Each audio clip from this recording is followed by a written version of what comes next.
Enforcement directorate എന്ന E ആ E എന്താണ് എന്ന് ഇന്ത്യയിലെ ജനങ്ങളോട് ഇപ്പോൾ പ്രത്യേകിച്ച് പറഞ്ഞു തരേണ്ട കാര്യമില്ല. അത് BJPയുടെ ഒരു ഗുണ്ട ടീമായി മാറിയിട്ടുണ്ട്. ഗുണ്ട പിരിവ് നടത്തുക, പ്രതിപക്ഷ നേതാക്കളെ കള്ളക്കേസിൽ കുടുക്കി ജയിലടക്കുക, ഗുണ്ട പിരിവ് നടത്തി ഇലക്ടറൽ ബോണ്ടിലൂടെ BJPയുടെ അക്കൗണ്ടിലേക്ക് പണം എത്തിക്കുക, ഇതൊക്കെയാണ് എൻഫോഴ്സ്മെന്റ് ഡയറക്ടറേറ്റിന്റെ ഇന്നത്തെ പണി എന്ന് ഇന്ന് ഇന്ത്യയിലെ ജനങ്ങൾക്കറിയാം, കേരളത്തിലെ ജനങ്ങൾക്കും അറിയാം. എന്നാൽ നേരത്തെ അങ്ങനെ ആയിരുന്നില്ല. എൻഫോഴ്സ്മെന്റ് ഡയറക്ടറേറ്റ് എന്നൊക്കെ പറയുമ്പോൾ, പേരൊക്കെ കേൾക്കുമ്പോൾ ഒരു വലിയ സംഭവമാണ് എന്ന തോന്നൽ പൊതുവെ ഉണ്ടായിരുന്നു.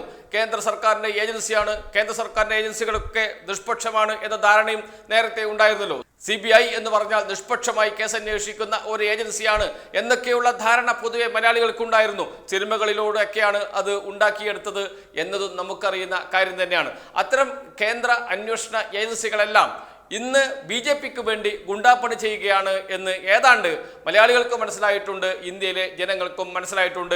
ഈ അടുത്തു നടന്ന സംഭവങ്ങൾ മാത്രം നോക്കിയാൽ മതി. ഏറ്റവും ഒടുവിൽ സുപ്രീം കോടതിയിൽ അജയ് സിംഗിന്റെ ജാമ്യാപേക്ഷയിൽ ED ഇട്ട് കൊടയുകയാണ് ചെയ്തത് സുപ്രീം കോടതി എന്നത് നമ്മുടെ മുന്നിലുണ്ട്. കഴിഞ്ഞ ദിവസം നടന്ന സംഭവമാണ്. അവസാനം സഞ്ജയ് സിംഗിന് ജാമ്യം കൊടുക്കാം എന്ന് EDക്ക് കോടതിയിൽ സമ്മതിക്കേണ്ടി വന്നതും നാം കണ്ടു. എന്നാൽ കേരളത്തിൽ ഇത്തരം നീക്കങ്ങൾ നടക്കുന്ന ഘട്ടത്തിലൊക്കെ, അല്ലെങ്കിൽ EDയുടെ ഇടപെടൽ നടക്കുന്ന ഘട്ടങ്ങളിലൊക്കെ ED ഒരു മഹാസംഭവമാണ് എന്ന രൂപത്തിലാണ് കേരളത്തിലെ മാധ്യമങ്ങൾ വിശേഷിപ്പിക്കാറുള്ളത്. പ്രത്യേകിച്ച് ഇടതുപക്ഷ നേതാക്കൾക്കെതിരെ കേസ് വരുമ്പോഴും, അവർക്കെതിരെ അന്വേഷണം നടക്കുമ്പോഴും, അവരെ ചോദ്യം ചെയ്യാൻ വിളിക്കുമ്പോഴും ഒക്കെ നാം അത് കണ്ടതാണ്. അതുകൊണ്ട് തന്നെയാണ് കിഫ്ബിയെ ഒന്ന് പിടിച്ചു കളയാം എന്ന് ED വിചാരിച്ചത്. അതിൽ EDക്ക് രണ്ട് ഉദ്ദേശമുണ്ട്. ഒന്ന്, കിഫ്ബിയാണ് ഇപ്പോൾ കേരളത്തിലെ അടിസ്ഥാന സൗകര്യ വികസനത്തിൽ, അതിന്റെ നടത്തിപ്പിൽ മുൻപന്തി നിൽക്കുന്നത്.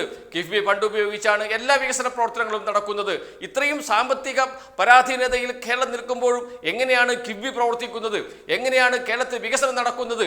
ഇതായിരുന്നു BJPയെ അലട്ടിക്കൊണ്ടിരിക്കുന്ന കാര്യം. അതുകൊണ്ട് കിഫ്ബിയെ പിടിച്ച് ആ വികസന പ്രവർത്തനങ്ങൾ തടസ്സപ്പെടുത്തണം, കേരളത്തെ ഇല്ലാതാക്കണമെന്ന BJPയുടെ രാഷ്ട്രീയ തന്ത്രം എന്ന് മാത്രം പറഞ്ഞാൽ പോരാ, നീച രാഷ്ട്രീയ തന്ത്രം എന്ന് തന്നെ പറയണം. പക്ഷേ അതൊന്നും നമ്മുടെ പ്രതിപക്ഷത്തിന് മനസ്സിലാകില്ല. അവർ കിട്ടുന്ന എല്ലാ അവസരങ്ങളിലും ഇത് ഉപയോഗപ്പെടുത്തിക്കൊണ്ട് സർക്കാരിനെതിരെ ഒന്ന് ആഞ്ഞടിച്ച് കളയാം, കേന്ദ്ര ഏജൻസികളെ ഉപയോഗിച്ച് കളയാം, കേന്ദ്ര സർക്കാരിനെ ഉപയോഗിച്ച് കളയാം എന്ന ചിന്തയും കൊണ്ട് നടക്കുന്നവരാണ് കേരളത്തിലെ പ്രതിപക്ഷ കക്ഷികൾ എന്നും നമുക്ക് അറിയുന്ന കാര്യം തന്നെയാണ്.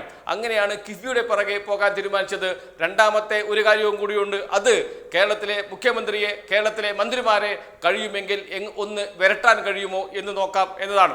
അങ്ങനെയാണ് കിഫ്ബി വഴി തോമസ് ഐസക്കിനെ ഒന്ന് വിരട്ടാൻ നോക്കിയത്. തോമസ് ഐസക്ക് പറഞ്ഞു, നിങ്ങളുടെ വിരട്ടലൊന്നും ഇവിടെ വേണ്ട, അങ്ങനെ ഞങ്ങളെ മൂക്കുപൊടിയാക്കാനൊന്നും കഴിയില്ല എന്ന് പറഞ്ഞ തോമസ് ഐസക്കിനെയും നാം കണ്ടതാണ്. എന്തുകൊണ്ടാണ് അങ്ങനെ പറയേണ്ടി വരുന്നത്? നിരന്തരം നോട്ടീസാണ് തോമസ് ഐസക്കിന്. ഇന്ന് ഹാജരാകണം, നാളെ ഹാജരാകണം, അടുത്ത ആഴ്ച ഹാജരാകണം എന്ന് പറഞ്ഞുകൊണ്ട് നിരന്തരം നോട്ടീസ് അയച്ചുകൊണ്ടിരിക്കുകയാണ്. തോമസ് ഐസക്ക് സ്വാഭാവികമായും കോടതിയെ സമീപിച്ചു. എന്താണ് ഞാൻ ചെയ്ത കുറ്റം, എന്ത് തെറ്റാണ് ഞാൻ ചെയ്തിരിക്കുന്നത്? കിഫ്ബിയുമായി ബന്ധപ്പെട്ട പ്രശ്നമാണെങ്കിൽ കിഫ്ബിയുടെ ഉദ്യോഗസ്ഥർ ഹാജരായിട്ടുണ്ട്, എല്ലാ രേഖകളും നൽകിയിട്ടുണ്ട്, ആ രേഖകൾ പരിശോധിക്കാം. അതിനപ്പുറത്ത് റിസർവ് ബാങ്കാണ് കാര്യങ്ങൾ തീരുമാനിക്കുന്നത്. റിസർവ് ബാങ്കിനോട് കത്തെഴുതി ചോദിച്ചിട്ടുണ്ട് ED.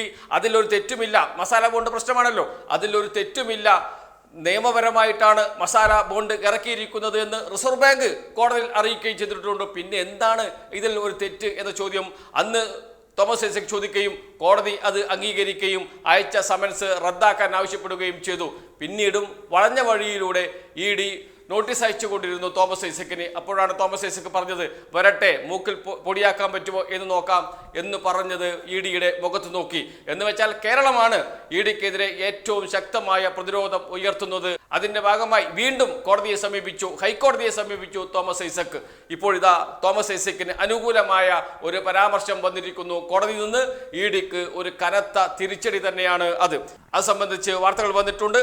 വാർത്തയുടെ തലക്കെട്ട് തന്നെ ഇങ്ങനെയാണ്, തോമസ് ഐസക്കിനെ എന്തിന് ചോദ്യം ചെയ്യണം, ED ബോധ്യപ്പെടുത്തണമെന്ന് ഹൈക്കോടതി. ഇതാണ് ഇന്ന് ഇപ്പോൾ വന്നിരിക്കുന്ന പ്രധാനപ്പെട്ട മാധ്യമങ്ങളുടെ തലക്കെട്ട്, ഓൺലൈൻ മാധ്യമങ്ങളുടെ തലക്കെട്ട്.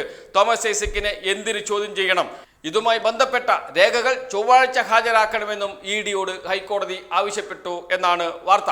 അതിനുശേഷം വാർത്ത വിശദമാക്കുന്നത് ഇങ്ങനെയാണ്, കിഫ്ബി മസാല ബോണ്ടിലെ ഫെമ നിയമലംഘനവുമായി ബന്ധപ്പെട്ട് തോമസ് ഐസക്കിനെ ചോദ്യം ചെയ്യേണ്ടതിന്റെ ആവശ്യം ബോധ്യപ്പെടുത്തണമെന്ന് ഹൈക്കോടതി. ആരോടാണ് ആവശ്യപ്പെട്ടിരിക്കുന്നത്? EDയോട് ആണ് ആവശ്യപ്പെട്ടിരിക്കുന്നത്. കിഫ്ബി മസാല ബോണ്ടിലെ ഫെമ നിയമലംഘനവുമായി ബന്ധപ്പെട്ട് തോമസ് ഐസക്കിനെ ചോദ്യം ചെയ്യേണ്ടതിന്റെ ആവശ്യം ബോധ്യപ്പെടുത്തണമെന്ന് ഹൈക്കോടതി.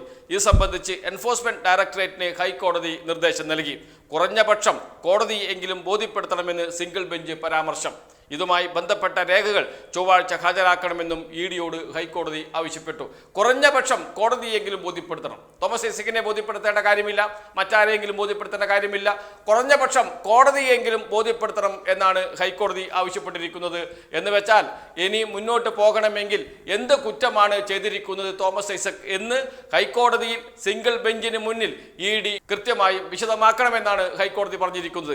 ഇഡി സാധാരണ ചെയ്യുന്ന പണിയുണ്ട്. ഇങ്ങനെയുള്ള ഘട്ടങ്ങളിലൊക്കെ ഒരു സീല് വെച്ച കവർ കൊടുക്കും കോടതിയിൽ. ആ കവറിനകത്ത് എന്താണ് ഉള്ളത് എന്ന് ആർക്കും അറിയില്ല, ജഡ്ജിക്ക് മാത്രമേ അറിയാൻ കഴിയുള്ളൂ. ഈ തട്ടിപ്പ് തുടങ്ങിയിട്ട് കുറേ നാളായി. ഇഡിയുടെ നിരന്തരമായി ആളുകളെ ഭീഷണിപ്പെടുത്താൻ, ആളുകളെ അറസ്റ്റ് ചെയ്യാനൊക്കെ ഇഡി സ്വീകരിക്കുന്ന ഒരു തന്ത്രമാണ് ഇത്. അത് നേരത്തെ തന്നെ സുപ്രീം കോടതി പൊളിച്ചു കൊടുത്തിട്ടുണ്ട്.